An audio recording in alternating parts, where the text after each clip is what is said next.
It's not impossible that you heard of the very sad story this week of a man called Noel Conway, who is suffering from advanced motor neurone disease, a terrible disease that actually entombs the mind in what is effectively a dead body. It's quite dreadful, and of course it's not just motor neurone disease that can do that to you. It can be a particularly bad stroke or a number of other afflictions. He appealed to the High Court to have his path eased with assisted death, and it was rejected by the High Court. An act, in my view, of appalling insensitivity and cruelty.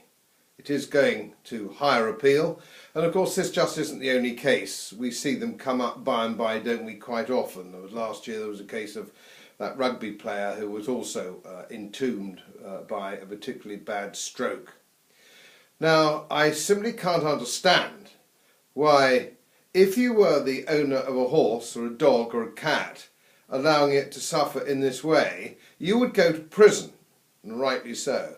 You'd go to prison, and they've just increased the term of imprisonment for this kind of cruelty, or cruelty to animals, up to 6 years.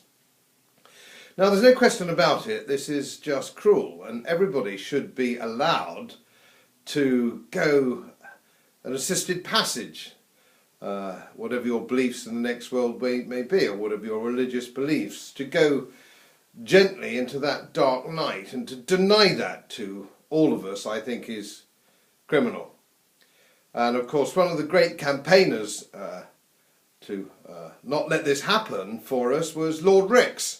Lord Rix spoke eloquently in the House of Lords for many years just how appalling euthanasia is.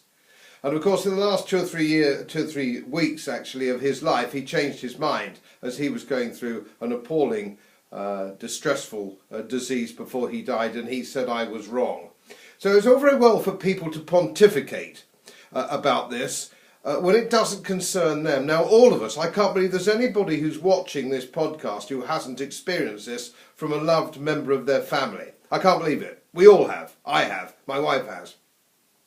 And it would have been much easier and more helpful if we were in a situation to assist legally that passage into the next world, if indeed there is one. But I respect your religious viewpoint, but I do feel that we must, as a society, sort ourselves out on this. And for those of us who deny it and say it might force people to unwillingly go into an early death procedure by force from their family and all these kind of things, says more about them, doesn't it? Doesn't it say more about them and their relationships with their family and the kind of people they are?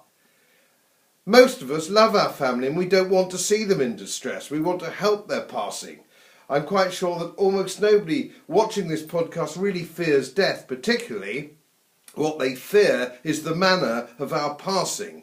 So I would argue that the sooner our society acknowledges this problem, acknowledges this situation, the better off we'll all be. We can't continue to sweep this under the carpet and risk our loved ones, or even our GPs or our medical assistants, perhaps being put in against the law and liable for prison in these matters.